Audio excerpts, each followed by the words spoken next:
Everything in creation is made of energy, vibrating at different frequencies. In living beings, energy flows not only from physical nourishment, but through the body in pathways known as meridians, and in energy centers called chakras. Qi is the energy of life itself, a balance of yin and yang, positive and negative, electromagnetic energy which flows through everything in creation.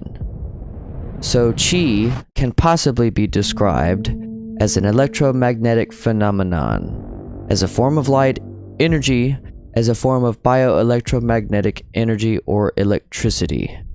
To become the highest form of human being, we need to become a dynamic and harmonious mixture of all the aspects of Qi.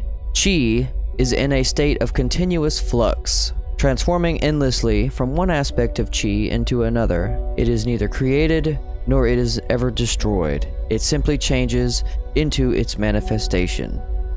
The practice of energy cultivation or energy work is commonly called Qigong.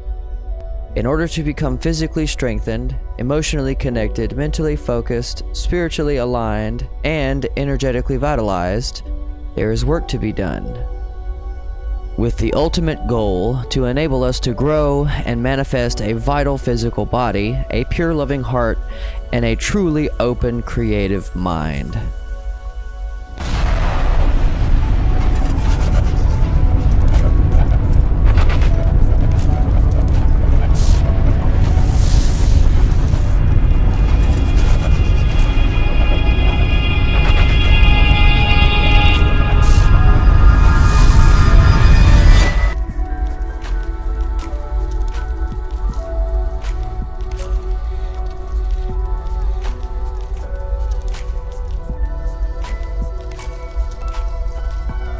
The two most fundamental forms of Qi are yin and yang, the primordial feminine and masculine energies.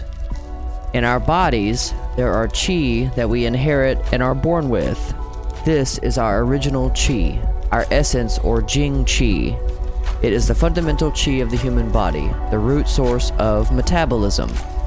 A healthy Qigong practice will emphasize the connection and use the connection of the divine heavenly Qi and the earth Qi, as well as the Qi which emanates from nature, specifically from the trees, the rivers, the oceans, the lakes, and mountains. Your divine heavenly Qi is intaken in the breath. Your earth Qi is absorbed from your food, the water you drink, the air that you breathe. Your actual Qigong practice and many other practices that you put forth into this in order to flex it just like a muscle of the human body. A body's true Qi, or total potential energy, is the combination of your prenatal original Qi and your postnatal Qi. And the true home of your Qi is in your lower Dantian, or energy center, or an important focal point for meditative and exercise technique for your Qigong. Dantian are the Qi focus flow centers that you will meditate and harness your attention on during meditation. And it's actually located a few fingers just below your navel, and in Japanese traditions is in the area of the hara. It houses your vital energy, your power, and your essence. The lower Dantian holds primary importance as it nourishes the other two. To truly understand Qi, it is important to grasp the concept of yin and yang. Yin is that portion of Qi that is cold, passive, solid, heavy, descending, moist, and dark. It is the physical or brutish side of the universe. Yang is the ethereal, nebulous, hot, active, dry, and aggressive side of the universe. Areas of yin Qi are usually represented by structure, the nighttime, the cold, the earth itself, the moon, the humidity. The yang energy is often represented by functionality, the daytime, the hotness of the sun itself, the sky, a descending energy, being expressive like birth is a form of yang energy. It must be understood that yin and yang do not exist outside of each other, but rather they reside within each other and must be kept in proper balance. Form, which is the yin, needs a yang, which is the function. They are interdependent. It is this balance that defines and creates your good health and your healthy emotions. As with yin and yang, your qi needs to balance in order to maintain your good health. If there is an imbalance of qi, your illness can arise, with various symptoms according to the type of qi or whether there is a deficiency or an excess of qi. As with the yin and yang relationship, your qi needs to be in balance in order to maintain your good health. If there is an imbalance of qi, an illness can arise, with varying symptoms according to the type of qi and whether there is a deficiency or excess of that qi. Curing the imbalance of qi is usually the main work of the different healing modalities in traditional Chinese medicine, such as acupuncture or Tui Na. Tui Na is actually a form of traditional Chinese medicine, therapeutic massage, and body work. The word literally translates to pinch and pull. Tui Na is not generally used for pleasure or relaxation, but rather as a treatment to address a specific pattern of disharmony. Qi deficiencies can take many forms. It could be a lack of sleep, food, shelter, clean water, fresh air, or other physical things the body needs to function properly. It can also be a lack of sufficient mental stimulation, social interaction, or a form of lack of self-love. On the flip side, an excess of qi can be just as harmful as a qi deficiency, if not worse in some cases. It can arise as a result of environmental toxins like polluted air or water. It can also arise from excessive physical activity, overeating, too much stress, or very strong negative emotional responses to negative situations.